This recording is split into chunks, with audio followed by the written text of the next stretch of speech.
Tayo problema ninyong daywa ko. Primero, nagayubog ako. Pagkatapos kong kumain nung araw na yon, natutulog ako. Kasi galing nga ako sa trabaho. Dumating siya, sabi niya, iyak ka man ng demonyo ka. nandito ka palang demonyo ka. Ay, pasintang mga kumato iyak. Sabi ko, sa isip ko lang, sana kung pupunta, dito lang naman ako sa bahay. Ay, Tapos may dala pa siyang gulok at saka kutsilyo. gabot, watagob. Hindi talaga ako sumagot sa kanya. Hipos ta akon. Dahan-dahan akong umalis. Dumaan ako doon sa may kusina. Tapos lumabas ako. Pumunta ako doon sa barangay Kagawad. Umadto sa Kagawad. Makon, Sabi ko, Marilo. Kagawad si Marilo. Sabi ko, ayan na naman siya. Sinugod niya na naman ako. Sabi ko, hindi na naman ako niya patutulugin mamaya. Ang problema, baka makalimot ako. Sabi ko kay Marilo, gusto ko sana sa kulungan na lang muna magpahinga tong anak ko. Hanggang sa maano siya, mawala yung pagkalasing. Sabi naman ni Kagawad, wala namang ebidensya raw na maipakita ako. Kung inano ako. Tapos nagpaalam si Marilo na pupunta siya kay Kapitan. Di ako naman, umuwi naman ako. Tapos umuwi naman ako, habang pauwi, dumaan ako sa isang sari-sari store. Bumili ako ng sigarilyo, mga 5 stick. Tas ako puli. Tapos habang naglalakad na ako pauwi, nakita ko siya, malayo pa. Motor. Ay kundi ako, diretso ta ako. Tapos ako, diretso lang ako. Bumalik ta, pag-abot sa unahan ay. Nung makalagpas ako, lumiko siya. Tapos binalikan ako. Ay, ano man ang gusto? Sabi niya sa akin, anong gusto mo?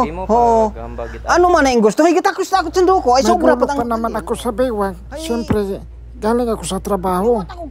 Pero pagtanong sa akin kung anong gusto ko, hindi naman ako sumagot. Ay, wala akong sabat. Sa hindi ako sumagot, pumulot siya ng bato. Tapos natumba yung motor. Hilungan natumba yung motor. Pumulot yung bato, ng bilog mo. Dalawang bato, ang laking bato. Ay, hihintay ko pa bang tamaan ako. Tinaga ko agad siya. Nag-aakma siyang batuhin ako. Ganito lang yung pagitan namin. At tinaga ko agad. Ay, nanom ako, dugangan ko pa. Sabi ko, ano, gusto mo, dadagdagan ko pa. Bigla rin ako nakaramdam ng awa. Anak ko rin yan eh. Sabi niya sa akin, wag mo akong patayin. Sabi ko sa kanya, bakit mo ako ginaganito? Wala naman akong kasalanan sa iyo. Noong isang gabi, binato mo rin yung bahay ko. Sa 10 anak ng aking asawa, yung isa na yan, naku, kakaiba talaga. Ay, kalintit. Makong batasan. Kapila kayo ni kulong sa Manila. Makailang beses na yan na nakulong sa Maynila. Tinutubos lang ng kanyang mga kapatid. Ako, wala talagang hiya. Dahil ba sa kasuhan mo Manimaw? Ibat ang tabo. Ganito na yung daliri niya. Sinaksak yan doon eh. Una, kutan aro tawo sa pangitan. Sa pahayag ng tatay na ito, sakaling hindi atras ng kanyang pasaway na anak ang kaso, ay magpapakulong na lang rin siya, no, dahil nga nataga niya ang kanyang anak. Paano kung kasuhan ka giti mo na ay prisuhan ko ron. Alam mo ay serbisyot aron pulis nga dakpon ket imo kung nakasaga ket imo. Natural aron bisan matarong ka, ag nahanina mo diri saga, prisuhan mo gitaron. Kahapon alas ito nangyari, alas 5:10 ng hapon.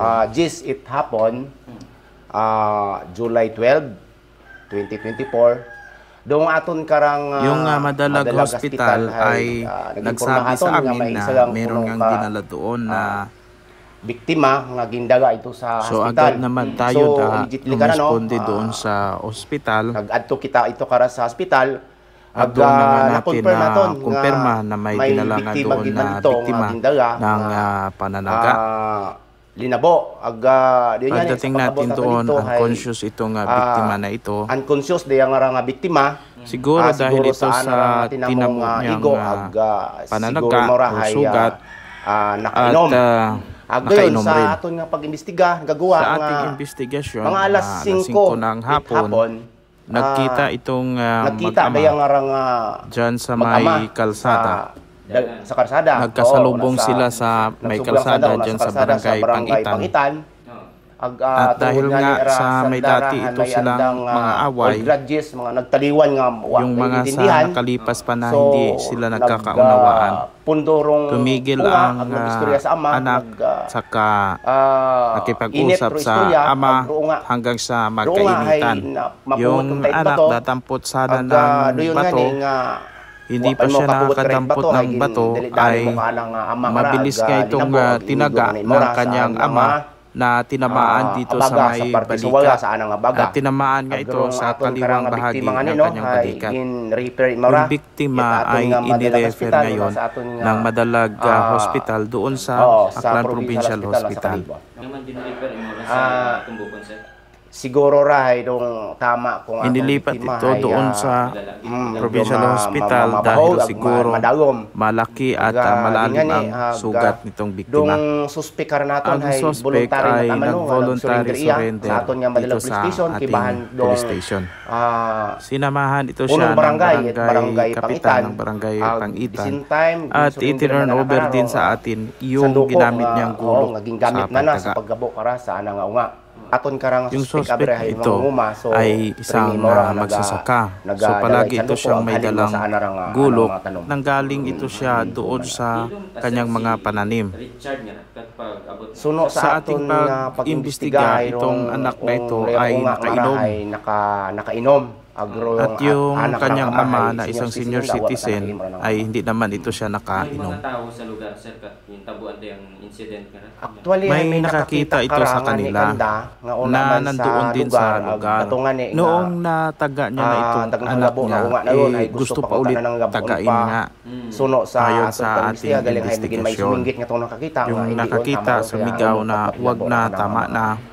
Sa inyong investigasyon, sir, may mga dati sa away at ikara ay medyo balita namon may mga nagkaso-kaso man sa dati, mag-ama.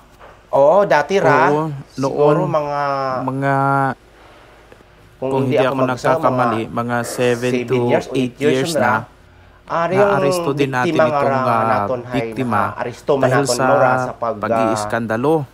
Iskandalo man sa doon doon sa lugar, dyan sa may barangay Pangitan. During Noong panahon na yun, pag-responde natin ay nang laban nga ito siya. Kaya na-filean din natin itong biktima ng kasong alarm and scandal in disobedience upon the person in authority. Sa aking pagkakatanda, naka-provision ito siya. Oo. Sino Yung ama niya nito ang nag-complain against sa kanya. Dahil yun na nga, nag-iskandalo ito doon sa bahay ng kanyang ama. At tuwing nalalasing, ganyan nangyayari.